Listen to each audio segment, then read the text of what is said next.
and as I rant, just jump in. I feel like I got and exactly what you wrote was what I was hoping we were going. Okay, because I didn't think I had an opinion on the matter until I started to email you back. Yeah, Right. I guess that was my point, is that I feel like all the discussion on this is so dumb, and I always love you. Save it. Oh, we should have some Whatever fun you're with it. saying Okay, now, let's save do the it show. for 10 minutes from now. Save it for the show. Save it for the Do a show about it. All right. So, jury, it is yours. It's usually helpful for me to have a moment of silence before the show, not only to pray, but also to edit. Okay. Like we are ready. I have all my things ready for me. Put over here. And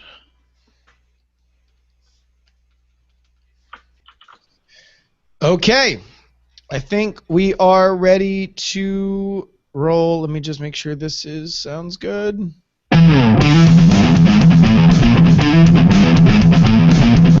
That's probably too loud, right? It was okay for me. It wasn't too loud. It was loud, but I don't know if that's going to translate to... Here, let me try with my voice.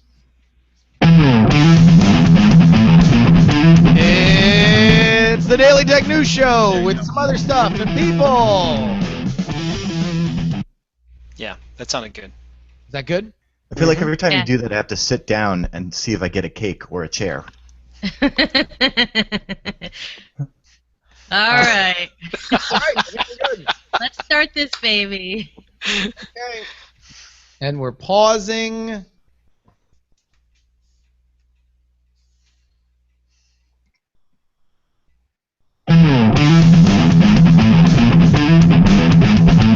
This is the Daily Tech News for Friday, September 5th, 2014. My name is Justin Robert Young because Tom's not here, man.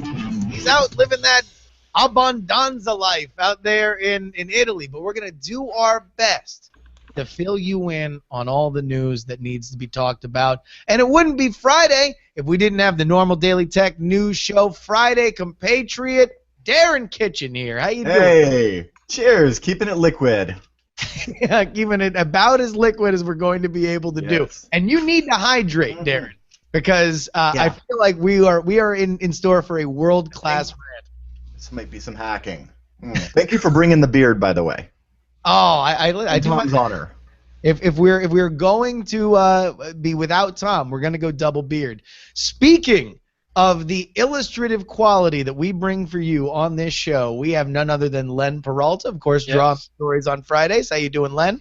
Good, Justin. It's good to see you, and it's good to see you as well, Darren. I'm excited to get drawn for this special show.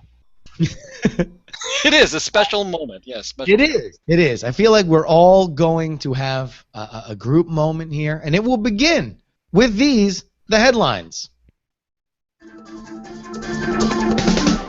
Apple CEO Tim Cook spoke to the Wall Street Journal today, promising additional steps to keep hackers out of user accounts, but said that none of the Apple IDs and passwords obtained in the recent celebrity iCloud leaks were taken from the company's servers. Cook said hackers obtained the nude photos of more than 100 women by either correctly guessing security questions to obtain passwords or by obtaining the data from a phishing scam. Apple will launch new security measures in 2 weeks, alerting users via email and push notifications when somebody tries to change an account password, restore iCloud data to a new device, or when a device logs into an account for the first time. Apple will also begin encouraging users to turn on two-factor authentication and, overall, pay more attention to account security. We discuss much more of this with Darren in a few. GigaOM has the roundup of Thursday's Motorola event in Chicago, where the company unveiled updated versions of its Moto X and Moto G smartphones and revealed its new Android Wear smartwatch, the Moto 360. As expected, the round smartwatch was the star of the party. The 360 pairs with any smartphone running Google Android 4.3 or above using Bluetooth and features wireless charging. Motorola says the wireless radio is powerful enough to allow a user to leave their paired phone several rooms away and still access apps on their watch. The 360 is a heart rate monitor, pedometer, and responses to touchscreen and Google Now voice commands. Weighs 1.72 ounces, features interchangeable bands, and costs $250. Also, it's sold out. Yes, we have no Moto 360 smartwatches, but we're sure they're going to make some more. We should probably tell you about the phones, too. The Moto X's AMOLED screen grew from 4.7 inches to 5.2 inches, featuring full HD resolution. And Motorola has contracted Chicago tannery Horween. Yes, you heard me. Now let's all say it together. Horween. Horween. To Get it right? Yes, that was perfect. To design custom leather back plates. The X will cost $100 with a contract from U.S. carriers or $500 for the unlocked, unsubsidized version. The Moto G also got an upgrade to speaker, processor, camera, and screen and will be sold as an unsubsidized unlock phone only for $180. One more Moto nugget to jam right in your ear. The Verge reports that the company also unveiled a wireless earbud called The Hint, which is about the size of a peanut and is intended to sit in your ear all day long. Think Joaquin Phoenix from Her, which they certainly don't shy away from the comparisons from. The Hint has about 3.3 hours of talk time, costs $149.99, and will be available in the fall.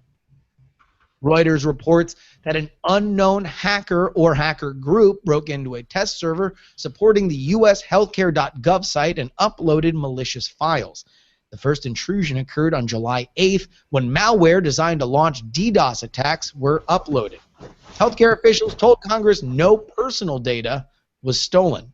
It's all right. It was a test site, so it's just full of stuff from Northwind Traders and Contoso. That's a MCSE joke to the one there. I'll tell you what, anybody who got it is dying right now, Darren.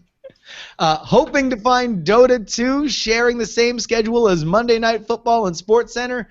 Well, don't hold your breath. At Code Media Series New York, ESPN President John Skipper offered his opinion on esports. Quote, "It's not a sport, it's a competition. Chess is a competition. Checkers is a competition. Mostly, I'm interested in doing real sports." In November of last year, Riot Games claimed that it had 8.2 million concurrent Twitch viewers for its League of Legends championship.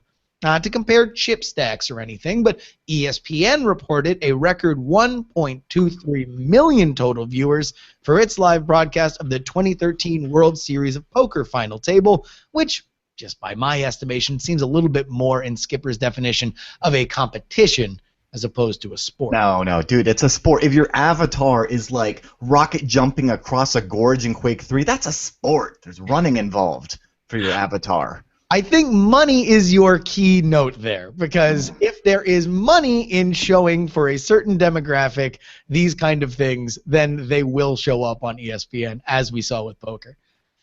Reuters reports that lawmakers in New Orleans have voted to allow online for hire car companies like Uber to operate in the city. Under the new ordinance, Uber will be allowed to provide its Uber Black service, which enables passengers to connect with drivers of luxury cars via the smartphone app. The council did not vote on whether to authorize popular and less expensive Uber X or other ride-sharing services like Lyft, which have been the focal point of the legal challenges from taxi cab firms and regulators around the globe. Some of that legendary New Orleans government in action. But if that wasn't silly enough for you, it's that magic time, listeners, when all coffee is pumpkin coffee and the full corn moon hangs heavy in the sky, the silliest of seasons for Apple rumors in advance of their official announcement next week. So here, as a service to you on Daily Tech News Show, we're going to bring you the best. Brian X. Chen of the New York Times reports that the new larger iPhones will have a one-handed mode that can be toggled on and off to make their large screens easier to use. And furthermore, the rumored iWatch will be announced Tuesday, according to Chen, but not available until 2015. conspicuously avoiding the very profitable Christmas season, which seems a bit dubious. What? Not dubious enough? How about this one from slashfilm.com editor Peter Soretta, who passed along a nugget on Twitter saying that U2 allegedly shot Me too? What was that, Darren? Me too? Yeah. I did?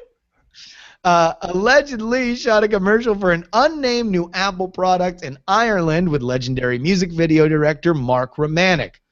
Or fine, we can be boring and tell you the official announcement will be streamed to Safari browsers and Apple TVs, and according to their announcement, recommended only Safari browsers and Apple TVs, at 1 p.m. Eastern Time, 10 a.m. Pacific Time, this Thursday, September 9th, live from the Flint Center of the Performing Arts in Cupertino, California, where 30 years ago Steve Jobs announced the original Macintosh. Now some news from you. These are picked fresh from the Daily Tech News subreddit. Metal Freak passes along a PC World report on a Chinese man who is suing one of the country's state telecommunications firms for disrupting access to Google after the government started blocking the company's service in May. Wang Long, a legal practitioner, sued China Unicom, demanding that the company provide an explanation and refund his internet, broadband, and mobile charges for the past 5 months. One Chinese state-run publication said that this is the first time a local resident has sued a company for failing to provide access to Google.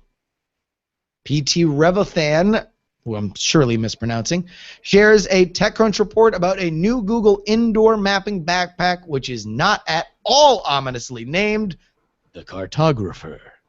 The backpack uses the process called simultaneous location and mapping, aka SLAM, let the boys be boys, which allows users to automatically generate floor plans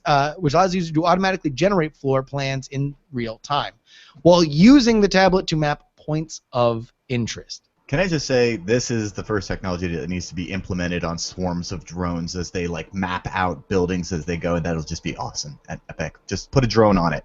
Just saying, this one. That's it. I feel like that's the answer to so many questions.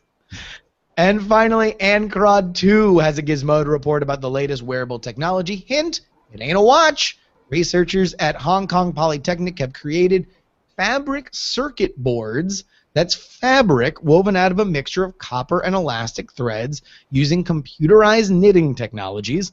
The stretchy fabric is bulletproof, which has great potential for people who get shot. It also can carry a current and communicate, which means that someday your shirt can tell you that it's dirty and your yoga pants can inform you that they are indeed see-through while you are in downward dog. And that about wraps it up for our headlines.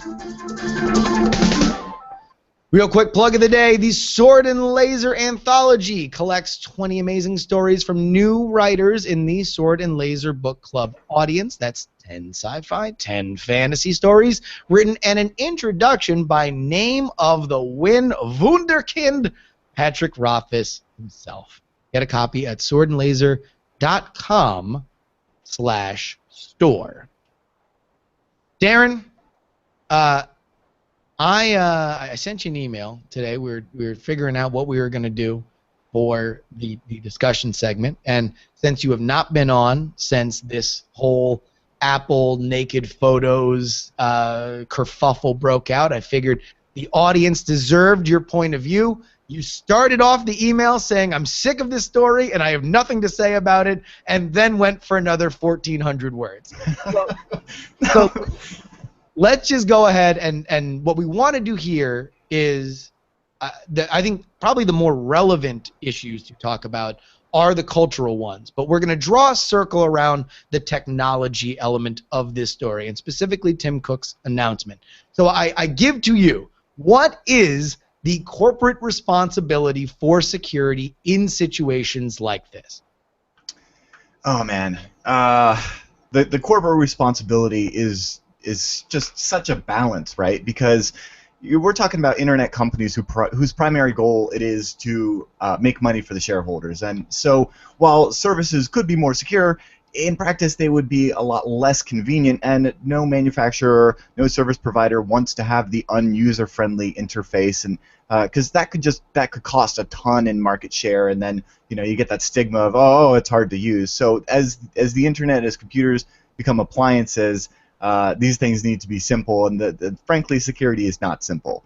So the corporate responsibility for security, for them, it's kind of like a risk analysis thing. For them, it begins at the risk of being the center of the next, high-praised media hacking scandal, and then it ends at convenience and, of course, at the almighty dollar. And so it's kind of a numbers game, and unfortunately, privacy is just not, it's not in your favor for privacy.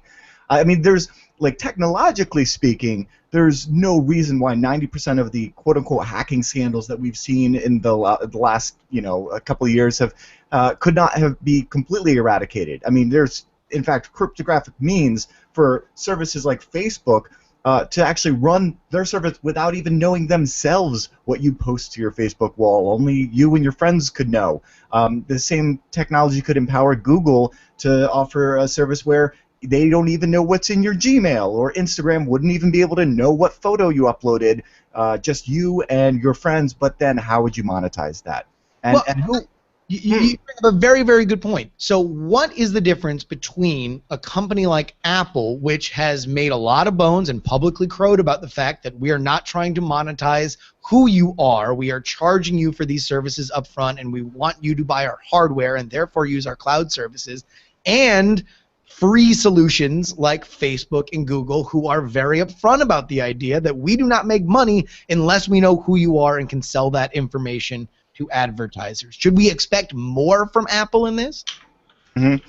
Well, I mean, hopefully, if there's any silver lining with these stories, that this is what we're going to see, and this is kind of like what we always say is well, hopefully, in a small way, this will make things better. And what's sad is that what's possible and what's being done are two completely separate things, because it comes down to being a business problem.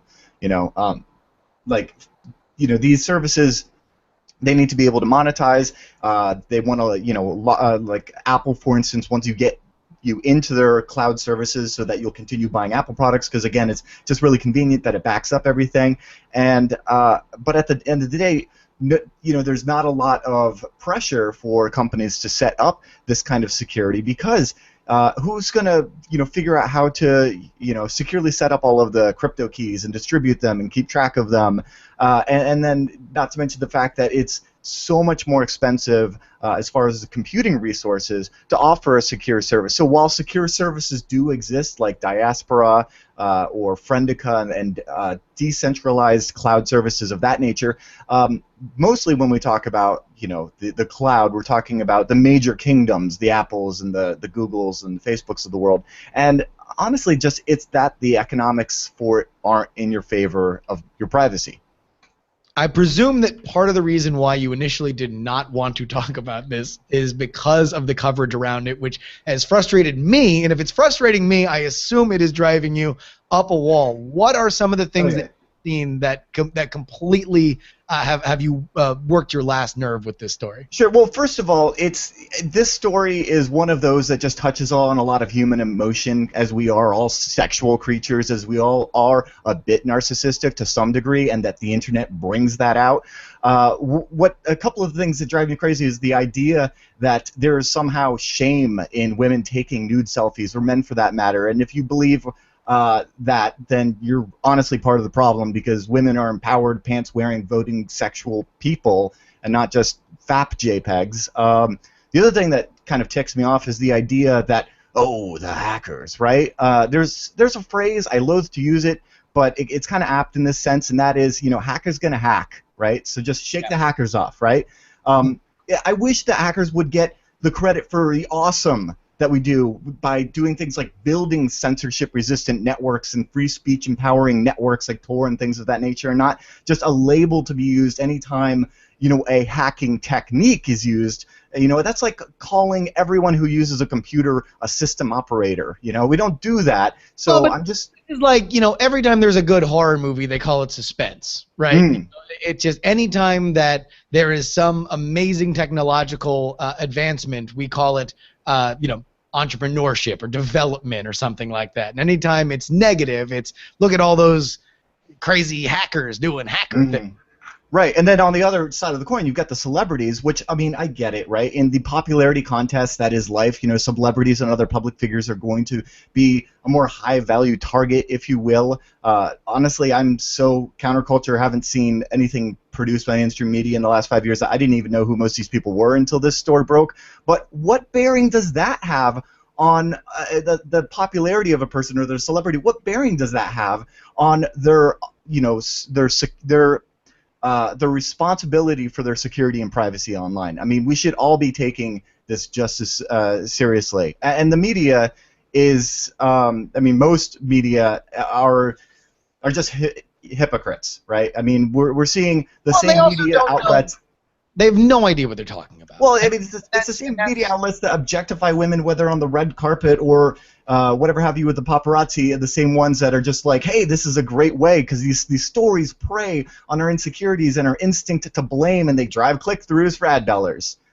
Well, and it also is, if you were to go to a lab and create the ultimate clickbait headline, it might look something like naked Jennifer Lawrence photo creates Apple controversy, right? Like you have 3 gigantic words that you can put together in a sentence that get people to click on that sentence, because if you have one of them, it tends to drive traffic. Before I get to my last point, can I go off on a tinfoil hat tangent? Sure. And that is to say, if we've ever watched any mainstream media, we've all been subjects of misinformation campaigns. If I were, you know, if I were a puppet of Congress and trying to pass some nefarious bill through right now, I would have my CIAs of the world putting together just such a juicy thing to get the entire world looking on this, rather than, I don't know, things that are happening in Congress or on the Gaza Strip or wherever have you.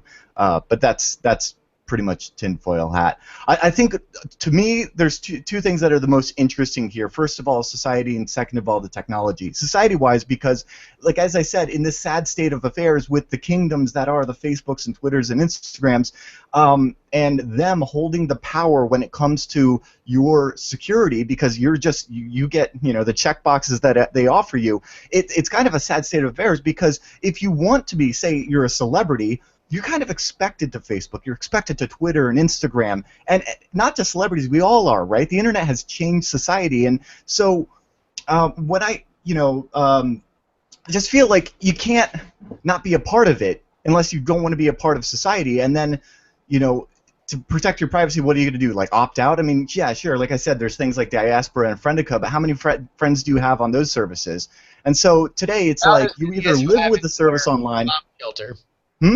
That you have as many friends on Friendica and Diaspora as you have in your bomb shelter that you've made underneath your house. So yes. And so who wants to live a life of solitude? And that's not a good answer. So yeah, that's the most interesting aspect of it to me. And then I think that just because this is so high profile, it's probably going to spur some interesting discussions regarding the Digital Millennium Copyright Act. Things like, on the one hand, you have, well, all of these celebrities could send DMCA takedown notices on their copyrighted works. Apparently they have, right? This has been a very interesting wrinkle to that they have produced, theoretically, their own illegally distributed pornography, right? And then on the other hand, of course, you have things like Safe Harbor. So interesting discussions to be had there on the political side of that. One thing that we didn't really prep for, but I'm curious your opinion on. I feel like there is an interesting conversation to be had about Reddit's values. Let's focus on Reddit for a second. But they've been at the epicenter of kind of the distribution of a lot of these pictures. They have a well-stated culture of protecting identity and anti-doxing, and many people have found hypocrisy with that, with a popular subreddit whose name we will not mention, but it rhymes with the happening.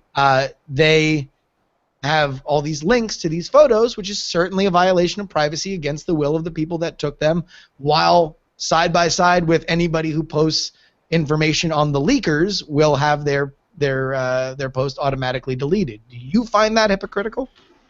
Well, I mean, I don't think you can actually say, pointing at Reddit as a brand, as a corner of the internet, say that, you know, that's hypocritical when you consider that all of that is, you know, Reddit in of itself is agnostic. It's just a technology platform, much the same way that 4chan is, right? And that's kind of like saying, you know, look at the hypocrisy on /B, right? So that's just pointing out the hypocrisy of human nature, which kind of goes back to the top of what I was saying about how, you know, we're all flawed creatures and we're all narcissistic and we're all sexual creatures, and yeah, sure, but the same thing could be said any other platform. You know, you gather people together, you're going to get this wherever you go.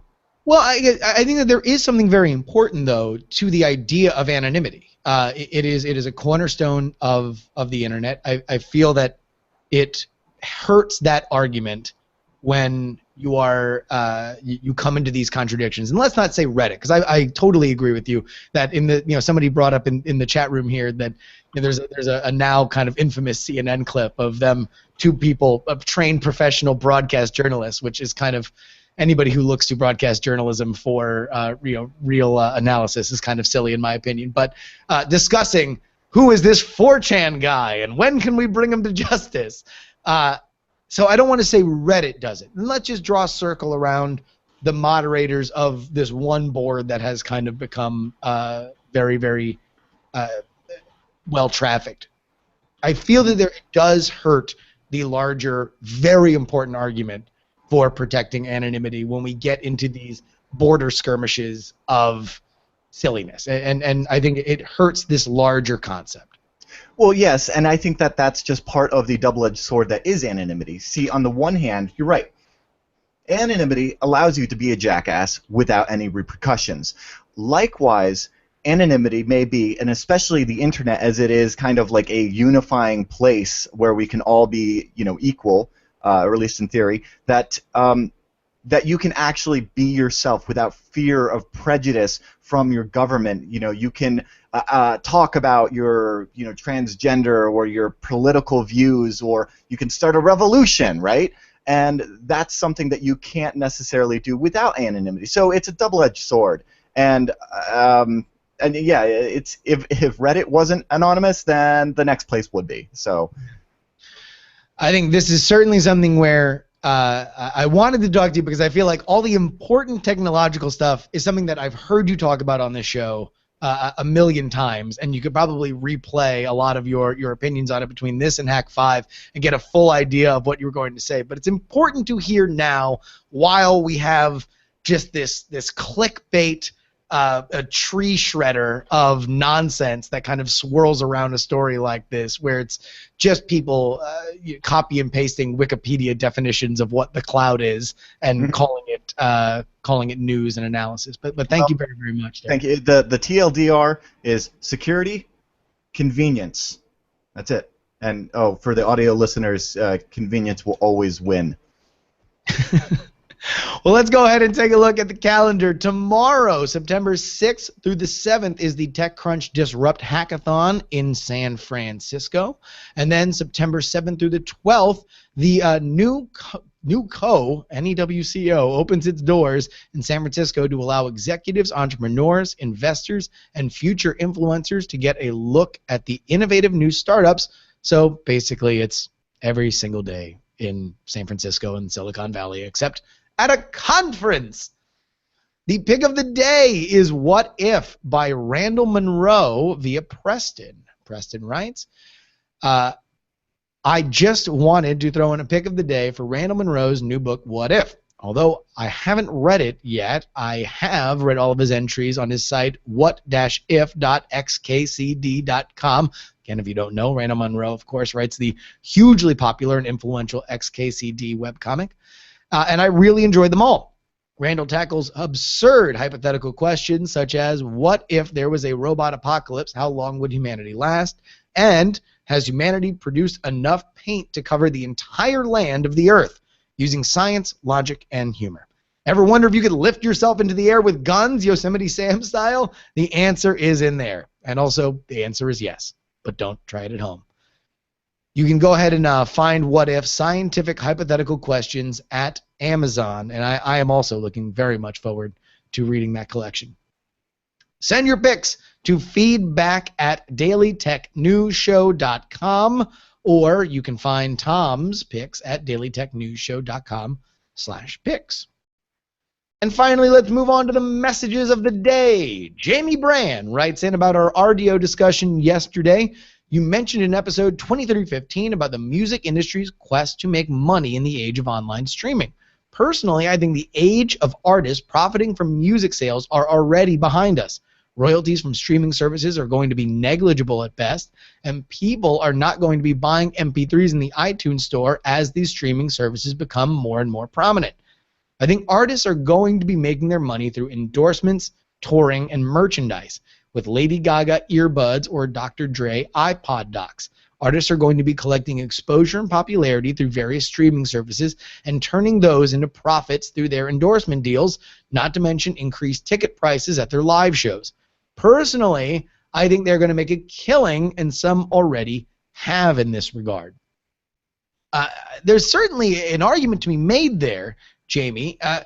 The question is, when do we get to the point where the average artist gets at least a sliver of what we are seeing now between Lady Gaga and Dr. Dre? You can't go from zero to Beats in 2 albums, you know? I mean, and especially in this fractured universe. I think that it'll be very, very hard to do. But in an era where kind of advertising, or at least traditional display advertising, seems to be in decline, you got to figure that people who are very popular in music spheres, or maybe even guest hosts for Daily Tech News podcast spheres, could very much cash in on people looking to get their message out. And also, Randall writes in, I'm not sure if you knew this, but the Oculus Rift uses a screen from the Galaxy Note 3, so it makes sense that Samsung would be working with Oculus, as they have already. They're using the screen to provide a low persistence effect for their display. Just wanted to point this fact out for you. Absolutely right, Randall, and I feel like a real silly goose for not bringing that up with Tom yesterday. If you look at the iFixit teardown of the Oculus Rift, it literally just says Galaxy Note 3. It's not like they took the same components and rebranded it. It is the exact same screen. I'm so happy for these guys. I got to meet them at CES before they blew up and actually got to try it out, and I'm so happy that they were able to sell out when the money was still good, to be honest, because that is just one of those technologies that is so infinitely copyable. And yeah.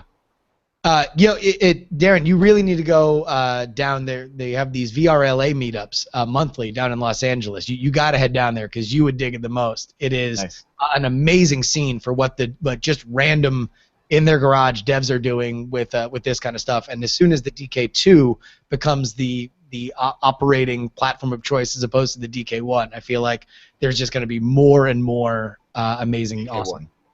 Yes. DK1. What was that? I'm just pointing out that I'm DK1. Everybody else can follow online. Well, DK1, where can people find you? HAK5.org. We've got a great show this week. We are talking about Wi-Fi hacking birdhouses. So find out about how we can do some fun stuff with reconnaissance and surveillance and Wi-Fi in your own backyard. That is amazing, amazing stuff. Darren, thank you so much for helping me carry this load here with Tom gone out in Italy. Absolutely. Happy to be here. And now let's go ahead and take a look at Len Peralta has been drawing the news stories as we have gone along. Let's go ahead and take a look at what he finished up here. Yeah, it's you talked about the new layer of security that Apple is initiating. I have my own layer of security that I think that Apple should initiate called the jaw cracker, which is basically a big, huge hand that comes out of your phone, slaps you silly if you do the naughty stuff, bad stuff. So this comes in 3 available modes. Slap of Common Sense is the first. It's kind of a mild one. Angry Hulking Brother, and the one that really hurts them a lot is the Justice Seeking Dad. So. Which for anybody who is just listening to the audio, this is an amazing picture. You have really outdone yourself on this one, Len. Oh, thank you so much. We have teeth flying in midair out of the pervert who is on his phone trying to look at naughty stuff. Not only looks quite a lot like Len getting punched in the face, but also an L shirt on, as if to indicate. The L was for loser. But that's not supposed to be me. It's like the schoolyard. Why are you hitting yourself? Why are you hitting yourself?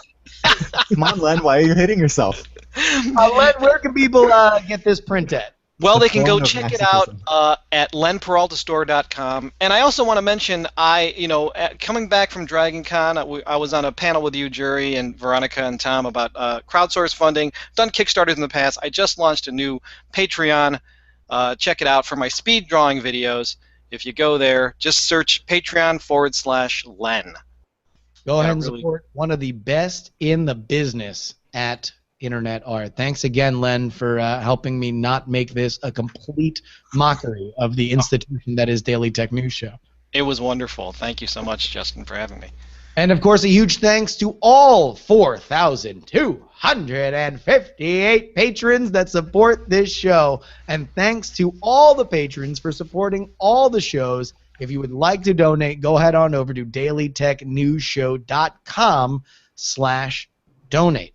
And don't forget that you have a voice in what stories we cover at the subreddit, dailytechnewsshow.reddit.com. Email us feedback at dailytechnewsshow.com and call us 512-59-DAILY. That is 593-2459 if you're not into that whole letters to numbers thing. And listen to the show live at mobile.alphageekradio.com. Visit our website at dailytechnewsshow.com. We have a huge show on Monday. Tom will still be on vacation. However, Scott Johnson, Brian Ibbett, and myself will be here. We will see you guys for Apple Announcement Eve on Monday. See you next time. This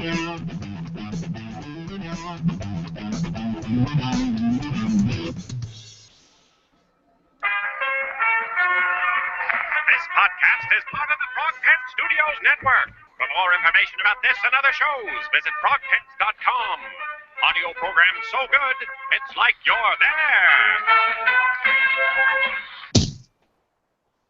there. Woohoo! And we're out. Nice job. We made it. Hooray! Hooray, that was The awesome. show didn't sink. It got recorded and everything. Good Amazing. job, guys. Thank you. Thanks to everybody for making this happen. It just would have been, me, the proverbial monkey humping a football, unless we had such an awesome panel here today. So and everybody for tuning in and not throwing digital rotten apples at my dumb dome. So thank you guys very much for being supportive in the chat room.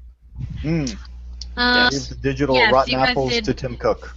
Amazing. And then, all right, so let's do, I'm not going to try to edit this show while talking because that's like a Tom move and I'm a Jenny. Sure. But we could pick a title, which is if you go to showbot.replex.org, we have a number of suggestions. Here in the chat room so I can go ahead and find. There we go. Louis Stone Boy. There you go. Showbot.replex.org. And we're looking Always at... the obligatory show without merit. Always. Yeah. Man, It doesn't matter. It's like how long has that been a joke? Like, that joke might be old enough to vote at this point. it One, naked security is fiercely trending. I think if you like it, then oh you my should gosh! put it I just down. realized. Long. I wonder if Paul.com of Paul.com Security Weekly is having like a big sale on his T-shirts. His slogan is always "Hack Naked." Oh, really? Wow. Yeah. Security through obscurity from BioCow, which I guess I applaud that, except that it does lead me dangerously towards the idea of, well, just don't think out loud, or don't think, just don't say anything. So that's always like the end game of all of this. Is like, well, if you just don't say controversial things Right, out right, right. loud, or you're Yeah. not famous, Apocalypse. or you don't do What- anything, what's a normie everything to will be do? fine. Toss your iPhone in the toilet. Yeah. There you go, normie. It just That's your it solution. me out that's the only. But I think my favorite one, it doesn't have a lot of votes, is the ominous cartographer. Because but I don't know, it's not the main story. I would like to give a round of applause to BioCow for getting my Cheech and Chong reference. Tom's not here, man. I wonder if anyone got the Contoso Northwind Traders reference. I hope someone did. Oh, I'm sure. Somebody's going to be emailing in with just LOL, and we will know then that they got that. What are our thought processes There's some bad ones on here. for this title here? I mean, naked security seems like the kind of the short and sweet in an extraordinarily complex subject. We're very rarely going to get anything that kind of sums everything up. This is an inarticulate tool, but I feel like it's it's something that kind of gets to the point. So I think we'll go with naked security. I'm going to take that, and then if you guys want to talk amongst yourselves, you can, because I have to edit, or we could end the broadcast because it's Friday and everybody I gets do to also get want to say, drunksters. by the way, the cousin of a show without merit, the far younger, less popular cousin, I might point out, is whenever I'm a guest on anything, there is always a suggestion of the jury is it. That is in the same family tree. See that one a lot. I don't know. I don't have one, but I should have a what's cooking or something, you know? The kitchen is not stocked. The kitchen is empty. And remodeling the kitchen. I don't know. Yeah. Kitchen's open. Yeah. The kitchen is closed. The fryer's not working, so you can only. Yeah.